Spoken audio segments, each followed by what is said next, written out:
অসমের করিমগঞ্জের নাম বদলে হয়েছে শ্রীভূমি, আর এ নিয়ে 10 মাস পরে প্রতিবাদ। ধর্মঘট বিক্ষোভে একেবারে তুলকালাম পরিস্থিতি।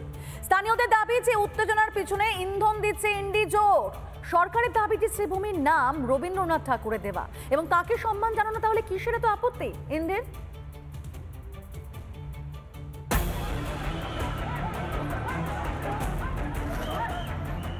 হাতাহাতি তাণ্ডব, স্লোগান, বিক্ষোভ। ধর্মঘট ঘিরে একেবারে তুলকালাম।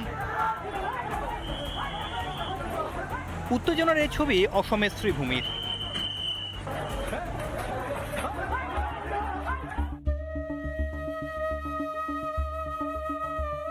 আসলে গত বছরের নভেম্বরে অসমের মুখ্যমন্ত্রী হিমন্ত বিশ্ব শর্মা করিমগঞ্জ জেলার নাম বদলে শ্রীভূমি করার ঘোষণা করেন।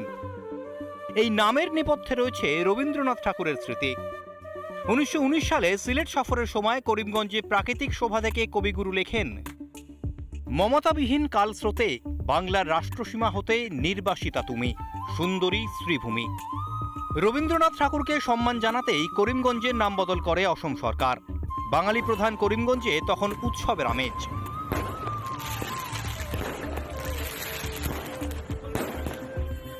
সরকারের সিদ্ধান্তে খুশি স্থানীয়রা।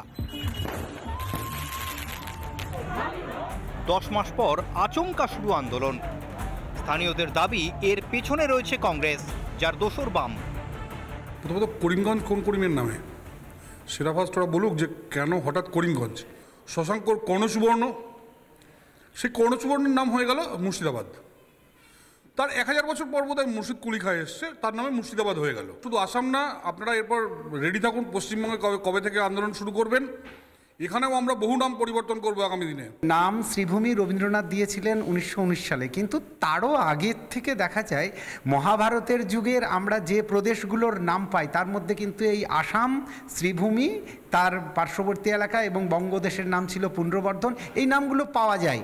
পরবর্তীকালে যারা ভারতবর্ষে এসেছে, আক্রমণ করেছে, অত্যাচার করেছে, দুর্ভাগ্যজনকভাবে পৃথিবীর মধ্যে একমাত্র দেশ ভারতবর্ষ যারা অত্যাচারীদের নামটাকে বাঁচিয়ে রাখতে চায়। স্থানীয়দের একাংশের মতে করিমুল্লাহ নামের এক জমিদারের নামে দক্ষিণ অসমের এই এলাকাটির নাম হয় করিমগঞ্জ। স্বাধীন ভারতে তো জমিদারি প্রথা নেই, তাহলে কেন করিমগঞ্জ নাম থাকবে? এমন অবশ্য ভারতে নতুন কিছু নয়। অত্যাচারী হানাদার থেকে ব্রিটিশ অফিসার, অনেকের নাম এখনও ভারতে স্মরণীয়।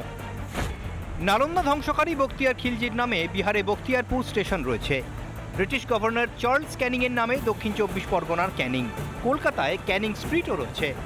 আবার পূর্ব বর্ধমানের গর্ব কার্জন গেট, সেই লর্ড কার্জেনের নামে বিশাল গেট, যিনি বঙ্গভঙ্গ করেছিলেন। কই, এসব নিয়ে তো কোনো প্রতিবাদ হয় না। নিশানায় বাঙালি নোবেল জয়ী ভারতের গর্ব রবি ঠাকুর। কিন্তু কেন এই বিরোধিতা? এর পেছনেও কি ভোট ব্যাংকেরই রাজনীতি, নাকি এটাই ইন্ডির নীতি? রিপাবলিক বাংলা। নানা ধরনের কন্টেন্ট দেখার জন্য লাইক করুন, শেয়ার করুন আমাদের ফেসবুক পেজ, সাবস্ক্রাইব করুন আমাদের ইউটিউব চ্যানেল। পাশাপাশি অন্যান্য ব্রেকিং নিউজের জন্য অবশ্যই চোখ রাখুন রিপাবলিক বাংলায়।